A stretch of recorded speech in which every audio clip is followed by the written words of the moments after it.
Instagram added a couple of new features today, and the most important news is a portrait mode feature called Focus.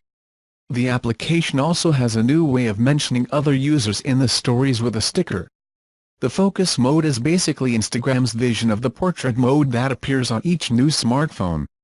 The company says that Focus will be under the recording button next to the Super Zoom configuration. As soon as there is someone in the shot, you will notice that the person remains focused while the background fades smoothly. Just tap to take a picture or hold to record a video. In addition, there is a new way to mention another Instagram user in iOS. Select it and find the user as if he mentioned it in a caption. Instagram says that Focus is available on the iPhone 6s and later, and selects Android devices as part of an update of the application that is developed today.